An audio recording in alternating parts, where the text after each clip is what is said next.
Karibuni wapendwa watazamaji wetu. Hiki ni kipindi chako cha Biblia Yasema. Kipindi cha Biblia Yasema kinachambua maswali yaliyotufikia na kuyatafutia majibu katika Biblia. Karibu ungane nami mtumishi wako mchungaji Steven Leta. Na kabla hatujaanza kipindi chetu, hebu tupate kuomba.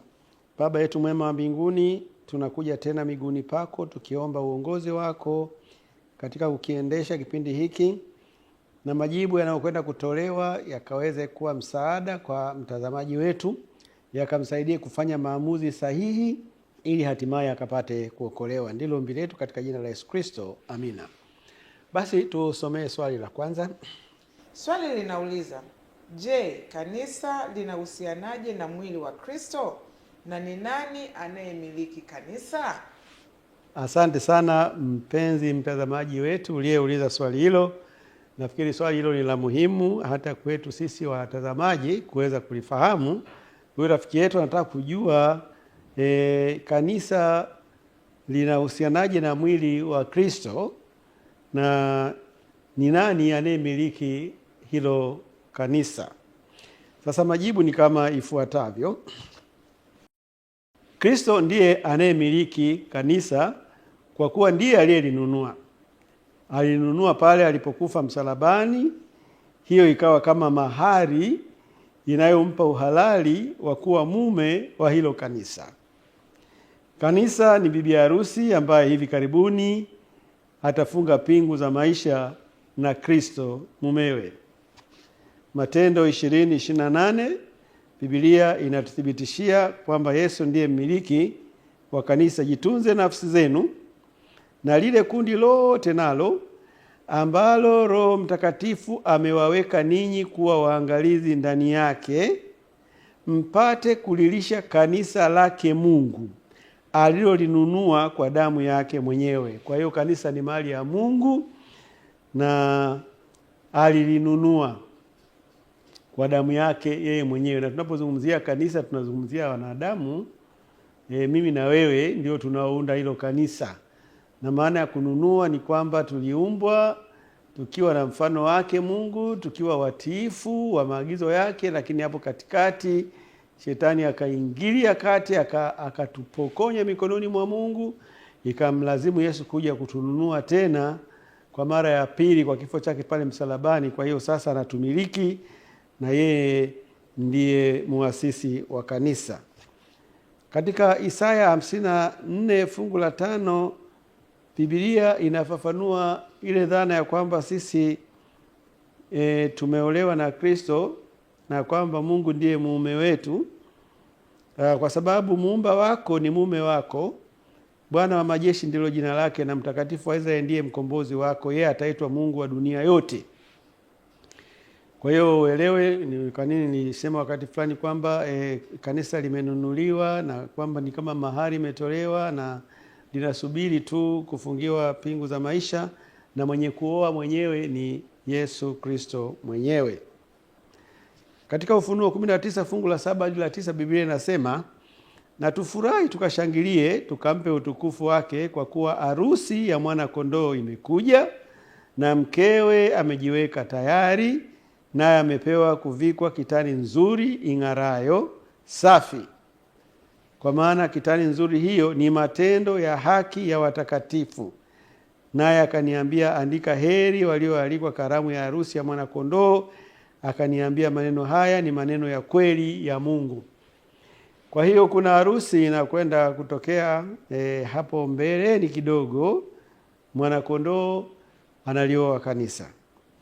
Na ametoa wito hapa kwamba jamani, kuna mwaliko unatolewa kwamba uwepo katika hiyo harusi.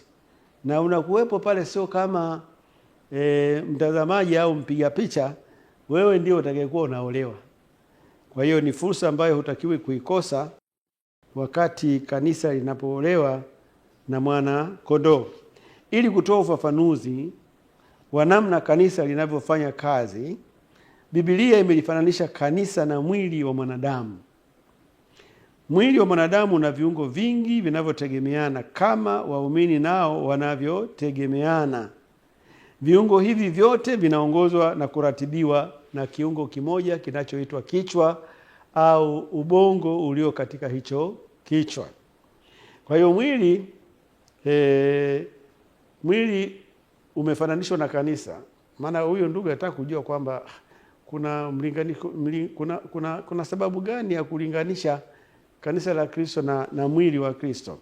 Sababu ndio hiyo inakuja kufafanuliwa kwamba kanisa linafanya kazi kama mwili unavyofanya kazi. Warumi 12:4-5 inasema, kwa kuwa kama vile katika mwili mmoja tuna viungo vingi, wala viungo vyote havitendi kazi moja, vivyo hivyo na sisi tulio wengi tu mwili mmoja katika Kristo, na viungo kila mmoja kwa mwenzake. Kwa hiyo kanisa linatengenezwa na watu, linaundwa na watu, na hao watu wanawakilisha mwili wa mwanadamu, viungo vya mwanadamu, lakini kichwa chenyewe kinamwakilisha Kristo, na utendaji kazi ni huo, hamna tofauti yoyote. Wakorintho wa kwanza 12:20-27 inasema, lakini sasa viungo ni vingi, ila mwili ni mmoja. Na jicho haliwezi kuambia mkono, sina haja na wewe, wala tena kichwa hakiwezi kuambia miguu, sina haja na ninyi. Bali zaidi sana vile viungo vya mwili vinadhaniwavyo kuwa vina vinyonge zaidi vinahitajika zaidi, na vile viungo vya mwili vidhaniwavyo kuwa havina heshima, viungo vile twavipa heshima zaidi, na viungo vyetu visivyo na uzuri vina uzuri zaidi sana. Kwa maana viungo vyetu vilivyo na uzuri havina uhitaji, bali Mungu ameungamanisha mwili na kukipa heshima zaidi kile kiungo kilichopungukiwa, ili kusiwe na faraka katika mwili, bali viungo vitunzane, kila kiungo na mwenziwe. Na kiungo kimoja kikiumia, viungo vyote huumia nacho, na kiungo kimoja kikitukuzwa, viungo vyote hufurahi pamoja nacho. Basi ninyi mmekuwa mwili wa Kristo, na viungo kila mmoja peke yake. So unaona jinsi mwili unavyofanya. Mkono unakamata tonge, unalipeleka mdomoni. Hapo mdomoni kuna meno yanasaga. Hapo mdomoni kuna mate yanachanganya. Unameza. Tumbo linapokea. Likishapokea linafanya uchakataji pale. Ile mishipa ya damu iliyosambaa kwenye kuta za utumbo inabeba hicho chakula, inakipeleka mwili mzima. Na kwa hiyo ili mwili mzima upokee chakula, panahitajika mchakato mrefu wa viungo mbalimbali. Na hapo nimezungumzia tu chakula kilichofika nyumbani tayari. Lakini kama kiko shambani, miguu itabidi itembee iende shambani, mikono ikavune, kichwa kikabebe. Kwa hiyo ndivyo ambavyo kanisa linafananishwa na mwili wa binadamu. Sisi ni viungo na tunategemeana. Na hakuna kiungo utakachosema kwamba hiki hakina umuhimu. Ukiumwa sikio utasema afadhali umwe jino. Ukiumwa jino utasema afadhali umwe kichwa. Yaani kila kiungo kina umuhimu wake. Mahali kilipo usikidharau, na ndivyo kila muumini ana umuhimu wake. Hata kama ana mapungufu kiasi gani, Mungu amemruhusu kuwepo kwenye kanisa lake, ana umuhimu. Lakini ni ukweli ulio dhahiri kuwa viungo vyote vya mwili vinategemea kuongozwa katika utendaji wake na ubongo ulio kichwani. Hivyo kichwa ni kiungo muhimu kwa kuwa kinategemewa na viungo vyote katika mwili wa na viungo vyote. Katika mwili wa kanisa Kristo amefananishwa na kichwa. Ndio maana mtu anapotaka kuua kiumbe anatenganisha kichwa na mwili tu. Basi unapotaka kumuua kiumbe alafu ukampiga, kwa mfano nyoka unampiga mkia, anaweza kaondoka huyo. Au mjusi anaweza akakatika hata mkia ukabaki unarukaruka hapo chini, lakini yeye huyo keshaondoka zake. Hujamuua huyo. Kichwa. Kwa hiyo Kristo anafananishwa na kichwa. Kichwa ndio kila kitu katika mwili. Yaani hata kama kichwa kinachukua eneo dogo tu au ina kilo kidogo sana, au ubongo unachukua kilo kidogo sana, ule ndio unaoratibu mambo yote yanayofanyika ndani ya mwili. Kristo, yaani kanisa bila Kristo, yaani muondoe Kristo hivi kwenye kanisa lolote, hilo kanisa limekufa. Na kwa bahati mbaya sana hayo majaribio yamefanyika majaribio ya kuwainua wanadamu kuliko Kristo, eti kwa sababu amesoma sana labda, au kwa sababu ana uzoefu mkubwa sana, au kwa sababu ana karama kubwa sana ya kunena kwa lugha au ya uponyaji au ya nini. Kwa hiyo anainuliwa, watu wanamfahamu zaidi yeye kuliko Yesu. Hakuna kitu kibaya kama hicho. Kanisa bila Yesu limekufa. Yesu ndio kila kitu. Na lengo la kufananisha kanisa na mwili ni ili utolewe ufafanuzi juu ya umuhimu wa kichwa ambayo Kristo. Na ndio lengo kubwa hilo.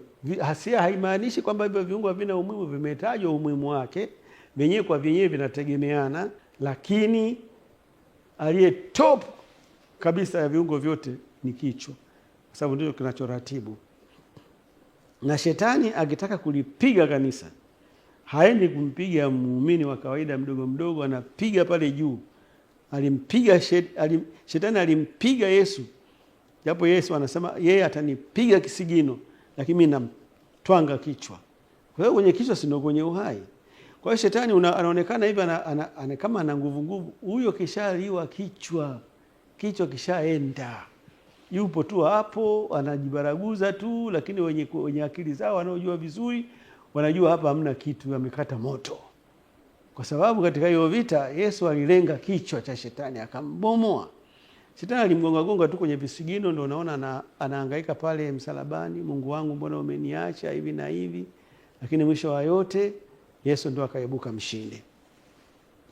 Waefeso 1:17-23 Biblia inasema, Mungu wa Bwana wetu Yesu Kristo, Baba wa utukufu, awape ninyi roho ya hekima na ufunuo katika kumjua yeye, macho ya mioyo yenu yatiwe nuru, mjue tumaini la mwito wake jinsi lilivyo, na utajiri wa utukufu wa urithi wake katika watakatifu jinsi ulivyo, na ubora wa ukuu wa uweza wake ndani yetu tuaminio jinsi ulivyo, kwa kadri ya utendaji wa nguvu za uweza wake aliyotenda katika Kristo alipomfufua katika wafu, akamweka mkono wake wa kuume katika ulimwengu wa roho, juu sana kuliko ufalme wote na mamlaka na nguvu na usultani na kila jina litajwalo, wala si ulimwenguni humu tu, bali katika ule ujao pia.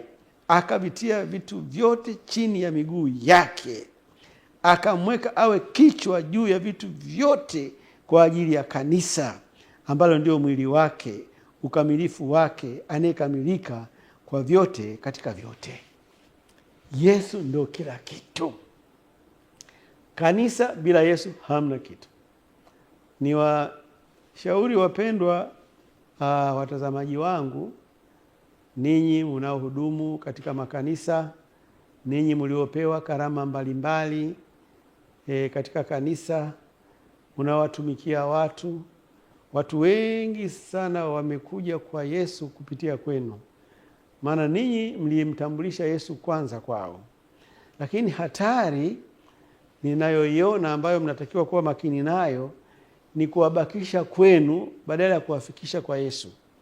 Wafikisheni kwa Yesu na muwajulishe ya kwamba ninyi ni kitendea kazi tu, lakini mwenye shughuli yake ni Yesu. Yeye ndiye anayewezesha watu kufanya kazi. Yeye ndiye mwenye kanisa. Yeye ndiye amepewa mamlaka ya juu sana. Umesikia hapa mamlaka yake kwamba ameweka vitu vyote chini ya nyayo zake. Yeye ndiyo yuko chini ya mamlaka zote za dunia. Yaani kama kuna watawala wa dunia tunaowaogopa, tunaowaheshimu sana, tunaowatukuza, hao wote wako chini yake. Hakuna jambo baya kumpa mwanadamu sifa na utukufu anaostahili Mungu wa mbinguni. Wao watawala wa dunia tumewachagua sawa, ni maraisi, ni wabunge, sijui ni mamea, wawe ni wafalme waliojiweka wenyewe, wanafanya kazi nzuri sana ya kusimamia wanadamu.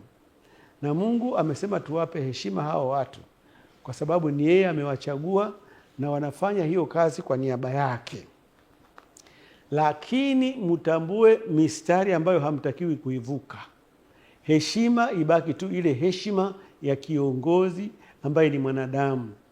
lakini ukaihamisha heshima inayomstahili Mungu, ukaipeleka kwa mwanadamu, ukamwabudu, ukamsujudu, ukamtukuza, ukampa masifa yanayomlewesha ajione kwamba yeye anafanana na Mungu kabisa, na hata ukafika mahali pa kusema kwamba wewe ni Mungu kabisa, basi umemuua huyo mtu. Huyo mtu hata kama alikuwa hataki kufa, umeshamuua tayari. Na wewe unayepewa sifa za Mungu, wewe kataa, utakufa. Hao watu hawakutakii mema. Hiyo sifa ni ya Mungu peke yake. Ikatae na isisitize mara nyingi kwamba hiyo sio ya kwangu, mimi ni kitendea kazi tu cha kwake Kristo.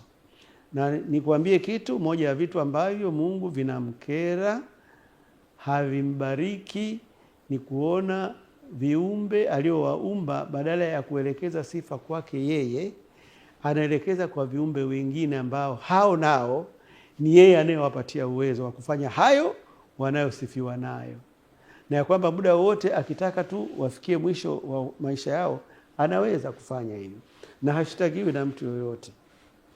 Kwa hiyo Yesu ndio kichwa cha kanisa. Matendo 7 fungu la 38, Biblia inasema yeye ndiye aliyekuwa katika kanisa jangwani pamoja na yule malaika aliyesema naye katika mlima wa Sinai, tena pamoja na baba zetu, ndiye aliyepokea maneno ya uzima atupe sisi. Yesu hakuanza kuwa kiongozi wa hili kanisa baada ya kufa pale msalabani. Hapana, alikuwa kiongozi wa hili kanisa tangu kule Edeni. Yeye ndiye aliyefanya utaratibu wa kuchinja mwanakondoo na ngozi ikapatikana, wakavalishwa wale wazee wetu ambao walijikuta wako uchi, na hiyo ikawasaidia kwa muda mrefu. Akawapa pia huduma ya kutoa kafara ya wanyama, ikiwakilisha kafara ambayo atakuja kuitoa yeye mwenyewe, na ikadumu katika miaka yote ya Waisraeli hata wakiwa wanasafiri jangwani mpaka alipotokea mwenyewe na kufa pale msalabani. Kwa hiyo Kristo ni kiongozi wa kanisa. Mtu yoyote asijitokeze akajiita eti ni kiongozi wa kanisa. Ni makosa, ni makufuru. Huwezi kuwa kiongozi wa kanisa wewe, umelifia. Huyo yeye alilifia ili kanisa, amelinunua kwa damu yake. Katika Waefeso 1:22 hadi 23, akavitia vitu vyote chini ya miguu yake, akamweka awe kichwa juu ya vitu vyote kwa ajili ya kanisa ambalo ndilo mwili wake, ukamilifu wake anemiliki kwa vyote katika yeye. Waefeso 5:23, kwa maana mume ni kichwa cha mkewe kama Kristo naye ni kichwa cha kanisa, naye ni mwokozi wa mwili. Kanisa limefananishwa na jengo lililojengwa juu ya msingi imara ambao ni Kristo. Kristo anafananishwa na jiwe kuu la pembeni au mwamba. Kanisa hujengwa juu ya mwamba na kamwe haliwezi kujengwa juu ya mwanadamu, maana kujenga juu ya mwanadamu ni sawa na kujenga juu ya mchanga. Kitu kingine ambacho kanisa limefananishwa nalo, japo yeye alitaka kujua tu kwa nini limefananishwa na mwili, ninakupa tena mfano mwingine ambao umefananishwa na kanisa, na huo ni jengo. Ya kanisa linafananishwa na jengo ambapo limejengwa hilo jengo juu ya msingi au juu ya mwamba, ambao mwamba huo au msingi huo ni Yesu Kristo mwenyewe, na sisi tunatengenezwa kama matofali. Waefeso 2:20 hadi 22 anasema mmejengwa juu ya msingi wa mitume na manabii, naye Kristo Yesu mwenyewe ni jiwe kuu la pembeni. Katika yeye jengo lote linaungamanishwa vema na kukua hata liwe hekalu takatifu katika Bwana. Katika yeye ninyi nanyi mnajengwa pamoja kuwa maskani ya Mungu katika Roho. Kwa hiyo sisi ni matofali ya hilo jengo. Kristo ndiyo msingi. Unaona mambo yamebadilika kule kwenye mwili. Sisi ni viungo, Kristo ni kichwa. Hapa sisi ni matofali, Kristo ni msingi au ni mwamba au jiwe kuu la pembeni. Katika Petro wa kwanza 2:4 hadi 5, mwende yeye jiwe lilo hai, lilokataliwa na wanadamu, bali kwa Mungu ni teule lenye heshima. Ninyi nanyi kama mawe yaliyo hai mmejengwa muwe nyumba ya Roho, ukuhani mtakatifu, mtoe dhabihu za roho zinazokubaliwa na Mungu kwa njia ya Yesu Kristo. Kwa hiyo Kristo yeye ndiye jiwe kuu la pembeni, yeye ndiye msingi wa kanisa la Kikristo. Kwa hiyo kanisa la Kristo halijajengwa juu ya msingi mwingine wote kando ya Yesu mwenyewe. Kuna dhana zimekuwa zikiingia kwamba kanisa la Kikristo limejengwa juu ya Petro na Petro akamwachia Papa wa Vatikani aliendeleza hilo kanisa, na kwa hiyo sasa hivi kanisa la Kristo linapata miongozo yake kutoka kwa utawala wa kipapa. Ni kweli Papa ni mtawala mwenye kuheshimika sana duniani, ana mamlaka ya kidunia kwa sababu katika nchi aliyopo yeye ana majeshi, ana serikali, ana mabalozi karibu nchi mbalimbali duniani, na yeye pia ndiye kiongozi wa kanisa la Katoliki. Sasa yeye anaweza tu kuwa kiongozi wa kanisa moja la Katoliki, lakini pia hata hapo hawezi kuwa mwamba, na pia hawezi kuwa mwamba wa kanisa la Kikristo. Tusome swali jingine. Swali linauliza, kanisa linatakiwa kutenda vipi ili kutimiza lengo lake la kiroho na kijamii? Asante sana. Yeye anataka kujua sasa, baada ya kujua muundo wa kanisa na jinsi linavyofanana na mwili wa binadamu na linavyofananishwa pia na jengo, anataka kujua majukumu ya hilo kanisa hasa katika jamii husika. Majibu. Lengo la kwanza la kanisa la kiroho ni kuhubiri Injili. Kanisa likiwa katika ulimwengu wa dhambi, Mungu analitumia kama alivyomtumia Nuhu kuhubiri ulimwengu wa wakati ule hatari inayojia, na analitumia pia kama alivyoitumia safina kuhifadhi kwa muda maisha ya watu kabla ya ukombozi kamili. Moja ya kazi muhimu sana ya kanisa hapa duniani ni kuhubiri Injili. Na unapozungumza kuhubiri Injili ni kuwatahadharisha wanadamu mambo ambayo wamekuwa wakiyapuuza na ambayo hayakupaswa kupuuzwa. Na jambo hilo ni Injili ya Kristo, ya kwamba Mungu alikuja hapa duniani akawafia, na anachohitaji kutoka kwao wamwamini ili wapate kuokolewa. Na kama wasipofanya hivyo, muda uliobaki ni mdogo sana. Yeye Kristo anakuja kuwachukua wale walio tayari, na wale wengine wote waliomkataa watakwenda kupokea stahili yao, ambayo stahili hiyo si nzuri, kwa sababu ni kama wamechagua wao wenyewe kwamba hatutaki kuokolewa, tutaenda sisi wenyewe motoni, tutaenda kulipa hiyo adhabu ya dhambi na mtuache. Sasa hilo sio jambo zuri. Kwa sasa unaweza kuzungumza hivyo kiurahisi sana, lakini adhabu ya wale wanaokwenda motoni ni kubwa sana, kiasi ambacho Mungu aliona amtume Yesu aje aichukue hiyo adhabu kwa niaba yako hiyo, ili wewe usilazimike kwenda kule. Katika kitabu cha Ibrania 11 fungu la 7 inasema, kwa imani Nuhu akiisha kuonywa na Mungu katika habari za mambo yasiyoonekana bado, kwa jinsi alivyomcha Mungu, aliunda safina apate kuokoa nyumba yake, na hivyo akahukumu makosa ulimwengu, akawa mrithi wa haki ipatikanayo kwa imani. Mathayo 28:19-20, basi enendeni mkawafanye mataifa yote kuwa wanafunzi, mkiwabatiza kwa jina la Baba na Mwana na Roho Mtakatifu, na kuwafundisha kuyashika yote niliyowaamuru ninyi. Na tazama, mimi nipo pamoja nanyi siku zote hata ukamilifu wa dahari. Kuhubiri Injili. Yesu naye anasisitiza hilo. Matendo 1:8, lakini mtapokea nguvu akiisha kuajilia juu yenu Roho Mtakatifu, nanyi mtakuwa mashahidi wangu katika Yerusalemu na katika Uyahudi wote na Samaria hata mwisho wa nchi. Yaani Injili inatakiwa iende kila mahali, kila kona. Hilo ndio jukumu kubwa nambari 1 la kanisa. Wewe jiulize sasa, kanisa lako linahubiri, linafanya hilo jukumu? Yaani katika mapato ya kanisa, kwa sehemu kubwa ya mapato yake yanatakiwa jielekeze kwenye kuhubiri Injili. Mnapotenga mipango ya kanisa mwanzo wa mwaka, sehemu kubwa ya mapato isiwe ya kwenda kula kununua nini, kupika, kwenda kuburudika, labda kutembelea baharini. Hayo ni ya muhimu. Mnaenda baharini, mnaenda kupika chakula kule, haya mnasafiri, mnaenda mbugani kwenda kuangalia wanyama. Lakini mkifanya hiyo ndio kipaumbele, mmefeli kabisa. Yaani hiyo ichukue kama 2% hivi 3, lakini 70% kuanzia 70 kwenda juu iwe ni kwa ajili ya Injili. Hapa nilipokaa kwenye hii studio hapa pana kamera kubwa ambazo gharama yake ni kubwa vile vile. Kanisa limefanya uwekezaji mkubwa kwa sababu linatambua kwamba kazi yake kubwa ni kuhubiri Injili. Kutumia hivi vyombo masaa 24 injili inahubiriwa. Hata wakati wewe unaenda kulala, hiki kituo hakilali, kinaendelea kuhubiri injili ya Yesu Kristo. Na hayo ndio mapenzi yake, kwamba makanisa yote yangefanya hilo jukumu. Japo bado kutakuja na utata, maana tutakapokuja kufanya ukaguzi wa hicho unachokihubiri ili tuone kama kweli ni injili au si injili, hapo patatokea utata mwingine mkubwa sana. Lakini basi tuende tukahubiri tu injili. Hata kama kimakosa tukahubiri injili, tukamtaje Yesu vizuri kwa watu. Hiyo ndio jukumu namba 1 la kanisa. Mathayo 24:14 inasema, tena habari njema ya ufalme itahubiriwa katika ulimwengu wote kuwa ushuhuda kwa mataifa yote, hapo ndipo ulimwisho utakapokuja. Yaani kama kuna jambo la mwisho ambalo tunalisubiri, hilo likitokea tu Yesu anakuja. Amekaa sana, miaka 2000 sio michache. Tangu ametoka katika ulimwengu imepita miaka 2000. Na tunatamani arudi ili tuende mbinguni, kwa sababu ametuandalia makao. Kuna sababu gani ya kuogopa kuja kwa Yesu? Kwani kuna kesi?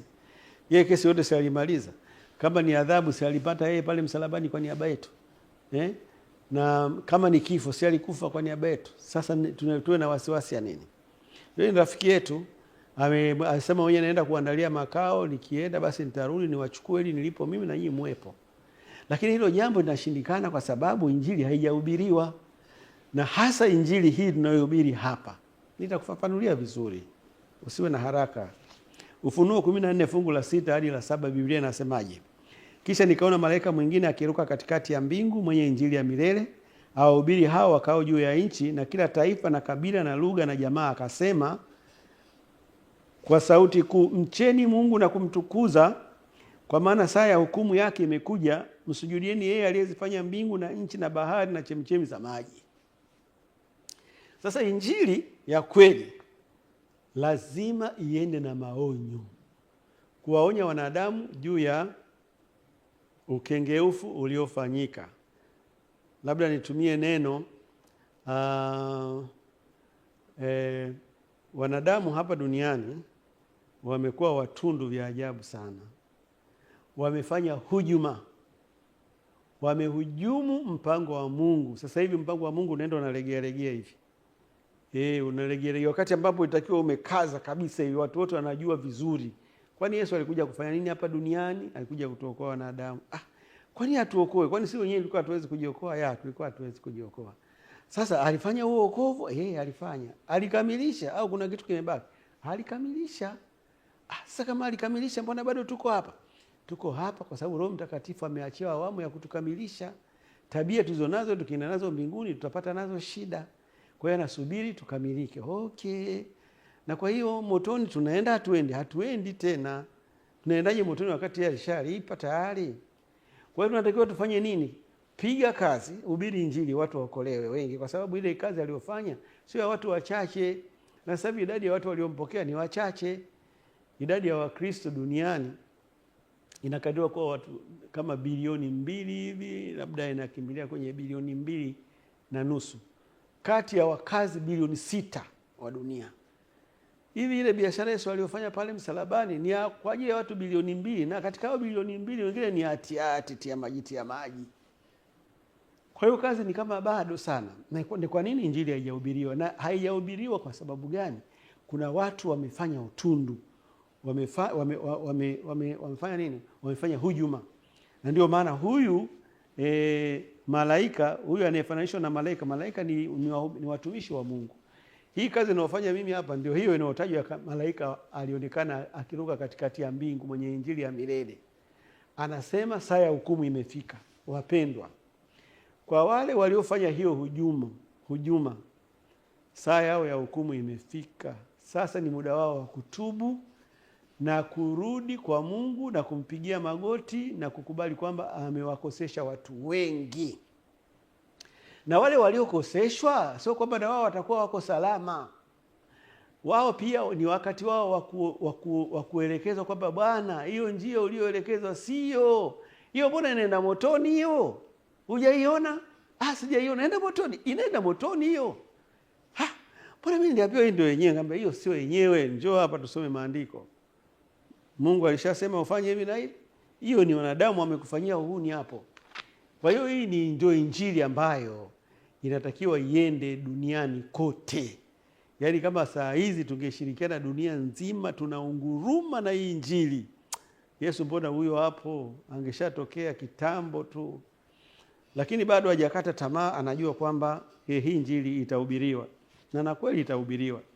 Injili ni habari njema kwa watu wote inayohusu kile Yesu alichofanya kuikombea jamii ya wanadamu. Yesu amelipa gharama iliyokuwa inahitajika ili kumwepusha mwanadamu asipotee kwenye adhabu ya moto wa milele iliyokuwa inamkabili. Katika Petro wa kwanza 2:24 inasema, yeye mwenyewe alizichukua dhambi zetu katika mwili wake juu ya mti, tukiwa wafu kwa mambo ya dhambi, tuwe hai kwa mambo ya haki, na kwa kupigwa kwake mliponywa. Kwa hiyo kuna kitu Yesu ameshakifanya, amekikamilisha kabisa. Ni swala la wewe tu kukipokea na kukitunza kiwe cha kwako. Bahati mbaya huna hizo taarifa. Yesu alikufa kwa ajili yako pale msalabani ili kusudi usiende motoni. Kwa hiyo sasa hivi kule motoni wewe jina lako alipo. Kwa sababu Yesu alienda kule akalinyofoa lile jina, kwamba huyu ndugu nishamfia. Huyu si ni mwanadamu, huyu nishamfia. Lakini sasa haiwezi kukamilika huo mpango wa wewe kuondolewa kule mpaka wewe mwenyewe uridhie. Na kuridhia ni kumwamini Yesu. Na ukishamwamini Yesu, Yesu anakuambia sasa, wewe rafiki yangu umeshaniamini, ili isije kaleta shida huko kwa watu wengine, kwamba nimekuburuza, sijui kufanya kwa hiari wala nini na nini. Nataka twende tukafunge ndoa. Ndoa ya kwanza ni pale kwenye ubatizo. Unaingia ndani ya maji mengi, ukitoka pale sasa dunia nzima nikiwaambia huyu ni mtu wangu, hakuna mtu atatia shaka yote. Sasa hicho wewe hujakifanya, hujamwamini Yesu. Na kama umemwamini Yesu, hujabatizwa kwa maji mengi. Sasa hii hapa fursa inakupita. Wewe ukiendelea hivyo mpaka Yesu anakuja kutokea hivi, hujamwamini na hujabatizwa maji mengi, ni kama vile umemwambia kwamba Bwana, uko kufa ulikokufa ulijipendekeza tu, mimi sijakutuma, na mimi dhambi zangu naenda nazo mimi mwenyewe. Kama ni za kulipa kwa kufa kwa moto wa milele, mimi nitaenda kufa mwenyewe kwenye moto wa milele. Na Mungu ataridhia kama hiyo ndio hiari yako, sababu Mungu hana tabia ya kulazimisha watu. Na kwa hiyo watu wengi sana ambao Kristo aliwafia pale msalabani, aliwanunulia wokovu, watapotea wakati gharama ilishalipwa. Hiyo ndio inayofanya Yesu achelewe kuja. Na hiyo ndio inayofanya Yesu asubiri wahubiri kama mimi na wewe, twende tukawaambie watu juu ya habari hiyo njema.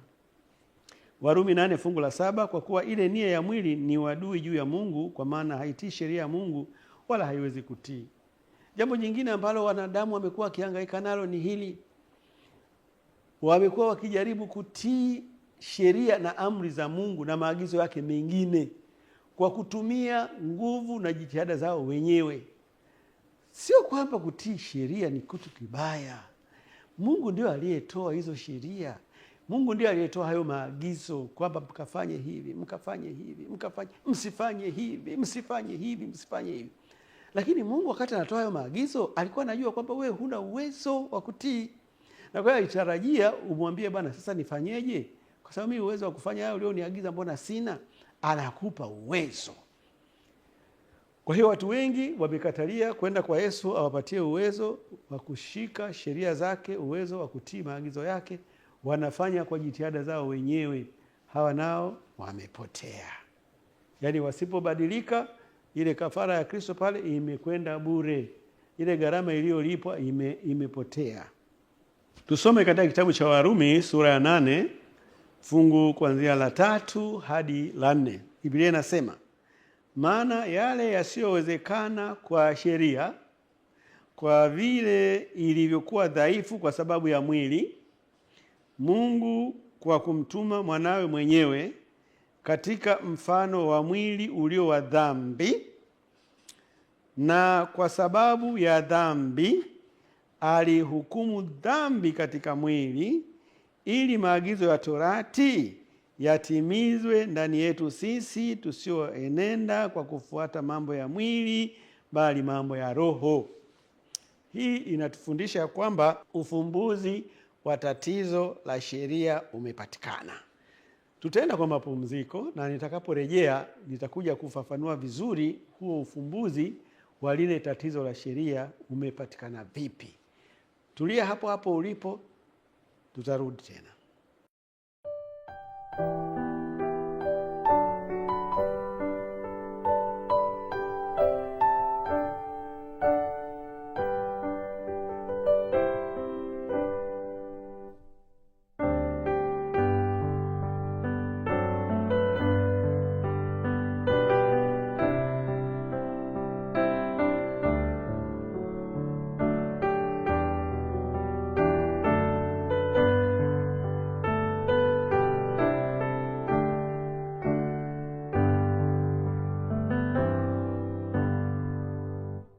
Tumerejea tena baada ya mapumziko mafupi, na tunaendelea na lile swali ambalo tulikuwa tukilifafanua. Katika lile swali tulikuwa tumesoma kitabu cha Warumi sura ya 8 fungu la 3 hadi la 4. Mpenzi mtazamaji, huko uliko unaweza kufuatilia. Fungu hili limebeba kitu cha maana sana. Inasema hivi: maana yale yasiyowezekana kwa sheria. Kuna mambo yalikuwa hayawezekani kwa sheria. Sasa swali, yalikuwa hayawezekani kwa sababu hiyo sheria ndio ilileta huo utata, huo ugumu, au ni nini kilichosababisha yasiwezekane kwa sheria? Kwa vile ilivyokuwa dhaifu kwa sababu ya mwili. Yaani sheria ilikuwa dhaifu, lakini kinachosababisha sheria kuwa dhaifu ni mwili. Mwili hautoi ushirikiano. Sheria inaagiza hivi, mwili unafanya kingine. Sheria inaagiza hivi, mwili unafanya vingine. Kwa hiyo hapa tatizo halikuwa kwenye sheria, tatizo lilikuwa kwenye mwili. Na sababu nimeelezwa kabisa kwamba nia ya mwili wa mwanadamu mwenye dhambi ilikuwa iko kinyume kabisa na maagizo ya Mungu.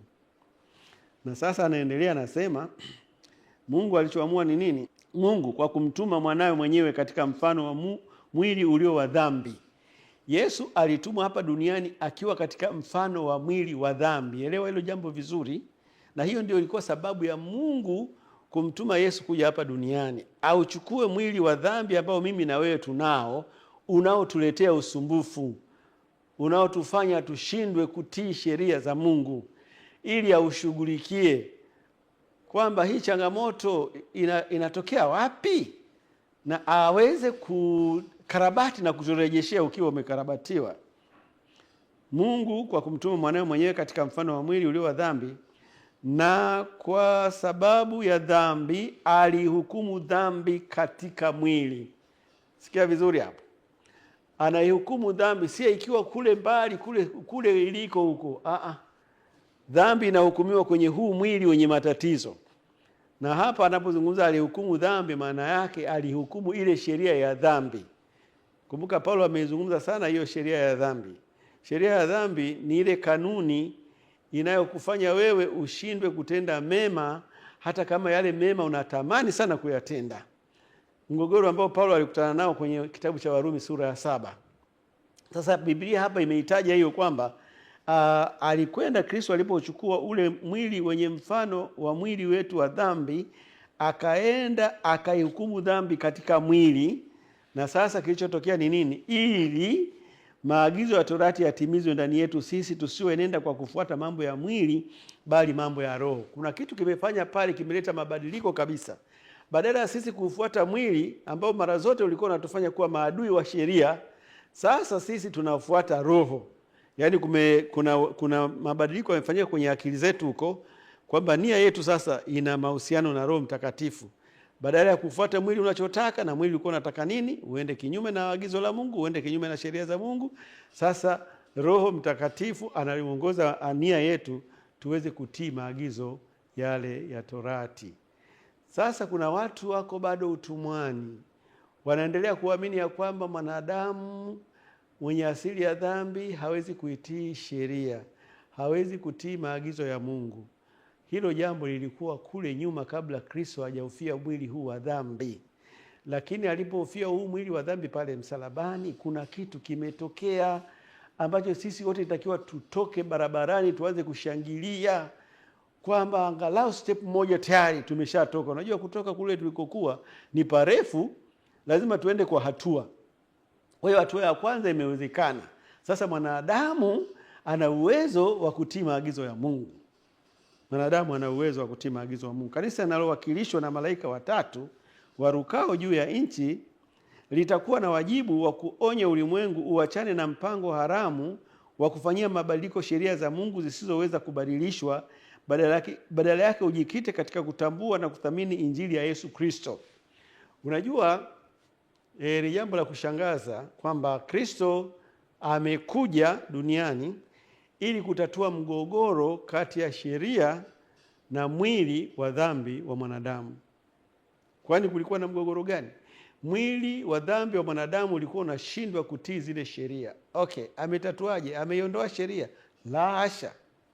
Yeye ameuwezesha huu mwili wa mwanadamu uweze kutii zile sheria, na kwa hiyo sheria zinabaki zile zile. Lakini kuna wanaokuja na ufumbuzi mwingine tofauti na huo.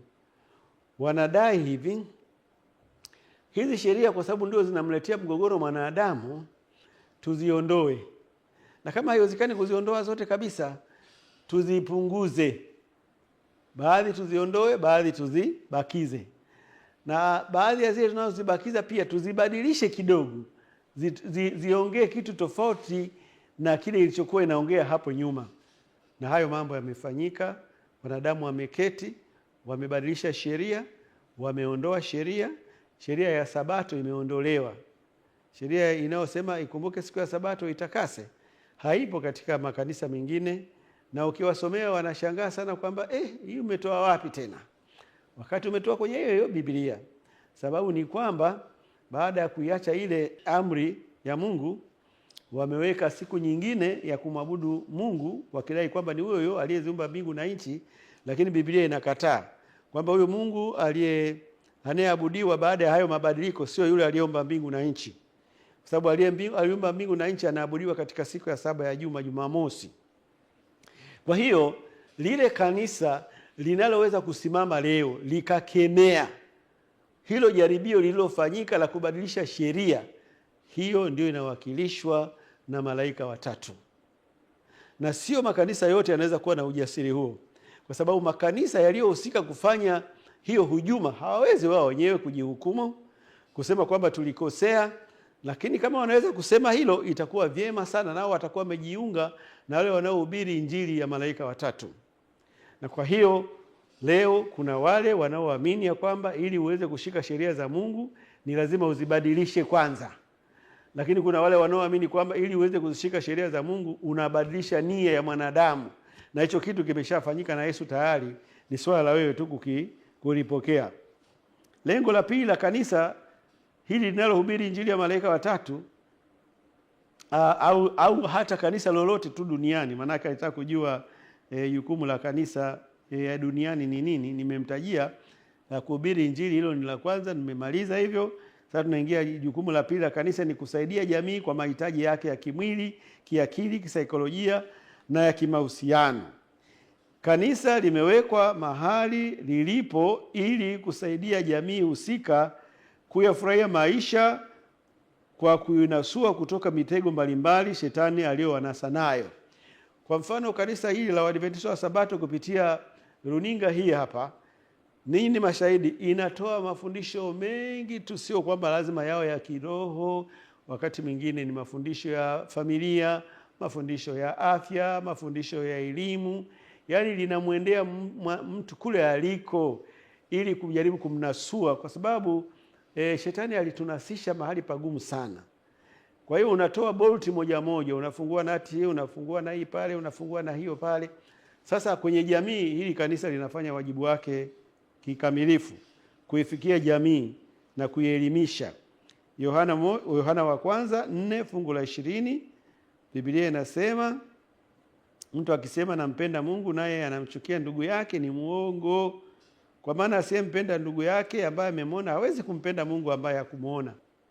Mkristo yoyote anayejinadi kwamba yeye ni Mkristo lazima apende watu.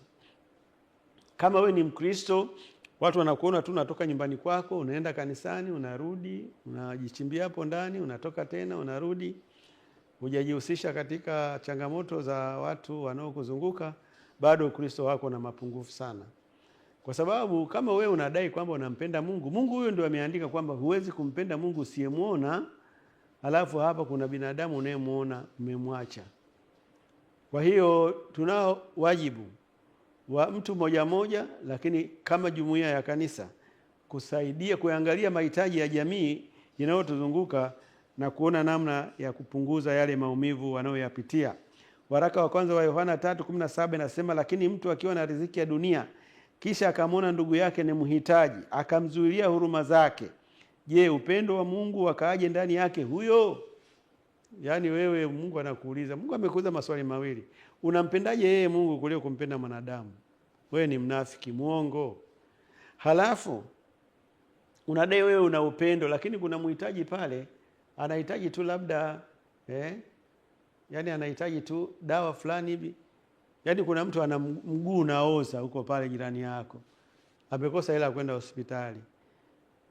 Unatakiwa tu uende umchukue, uende naye hospitalini, chaji yake unaweza kukuta labda 10,000, 20,000, hata ikiwa 100,000.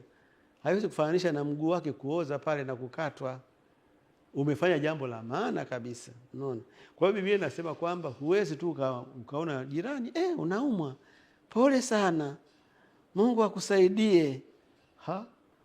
Mungu ataona naye wapi sasa amsaidie? Huyo Mungu si ni wewe? Sasa Mungu amekuweka hapa karibu na yeye. Kwa hiyo tunao wajibu wa kusaidia wenye dhiki. Mathayo 25:31 hadi 36, Biblia inasema, hapo atakapokuja mwana wa Adamu katika utukufu wake na malaika watakatifu wote pamoja naye, ndipo atakapoketi katika kiti cha utukufu wake, na mataifa yote watakusanyika mbele zake, naye atawabagua kama vile mchungaji abaguavyo kondoo na mbuzi. Atawaweka kondoo mkono wake wa kuume na mbuzi mkono wake wa kushoto. Kisha mfalme atawaambia wale walioko mkono wake wa kuume, njooni mliobarikiwa na Baba yangu, urithini ufalme uliowekewa tayari tangu kuumbwa ulimwengu. Kwa maana nalikuwa na njaa, mkanipa chakula. Watu wangapi wenye njaa umewapa chakula? Nalikuwa na kiu, mkaninywesha. Watu ngapi wenye kiu uliwanywesha? Usiniambiwa kiu ya pombe, hii kiu unayotajwa hapa ni ya maji. Na nilikuwa mgeni, mkanikaribisha. Nalikuwa uchi, mkanivika. Nalikuwa mgonjwa, mkaja kunitazama. Nalikuwa kifungoni, mkanijia. Huo ndio wajibu wa kanisa. Huo ni wajibu wa kanisa. Hawana pa kukwepea. Wawe na utaratibu wa kudumu wa kuhakikisha kwamba baada ya muda fulani wanaenda mahospitalini, baada ya muda fulani wanaenda magereza, baada ya muda fulani wanaenda vituo vya kulelea yatima, baada ya muda fulani wanawasaidia wahitaji. Hivyo, na hilo ni agizo la Yesu, na hiyo ni kazi ambayo kanisa imeachiwa iifanye kwa uaminifu. Ili kutoa usaidizi huo niliotaja kikamilifu, kanisa pia limeanzisha huduma za elimu na afya kwa kuanzisha shule kuanzia chekechea, shule za msingi, sekondari, vyuo vya kati hadi vyuo vikuu. Nadhani hata wewe utakuwa unajua baadhi ya taasisi hizo. Lakini kanisa limeanzisha zahanati, vituo vya afya, polytechniki, hospitali hadi hospitali za rufaa. Nazo pia utakuwa unazifahamu. Kama umebahatika kukaa karibu na makanisa ya Waadventista wa Sabato. Kanisa limeanzisha pia kitengo cha kushughulikia njaa na maafa kiitwacho ADRA. Kanisa pia linatoa huduma kwa wagonjwa waliolazwa na wanafunzi na wanachuo kupitia huduma ya champlesia. Kanisa pia linapanga ratiba ya kutembelea vituo vya kulelea yatima na kutoa msaada. Pia hujitolea kutoa damu na kusaidia wahitaji walio katika jamii kupitia idara ya AMO, Dorcas na huduma za wanawake, vijana na watoto. Kwa hiyo tunatoa wito kwa makanisa mengine yote kufanya hivyo hivyo, kwa sababu huo pia ni wajibu wetu kupeleka Injili na kuhudumia jamii inayotuhusu. Tumefika mwisho wa kipindi chetu. Ni kushukuru wewe ambaye umekuwa pamoja nasi tangu tulipoanza kipindi hiki. Naamini ufafanuzi uliotolewa umekusaidia, na kama una swali tena unaruhusiwa kuuliza. Lakini kama haya yamekufaa na umeyaelewa, ninakuomba ukazingatie. Fanya uamuzi wa kuokolewa kupitia haya ulioifunuliwa kwa siku hii ya leo. Na kwenda kuomba mahali ulipo, hebu inamisha kichwa chako tupate kuomba. Baba yetu mwema wa mbinguni, nakushukuru sana kwa ajili ya huduma ambayo imefanyika leo. Bariki mtazamaji aliyefuatilia kipindi hiki na umsaidie kufanya uchaguzi ulio sahihi ili hatimaye akaokolewe yeye na jamaa yake. Ndilo ombi langu katika jina la Yesu Kristo, amina.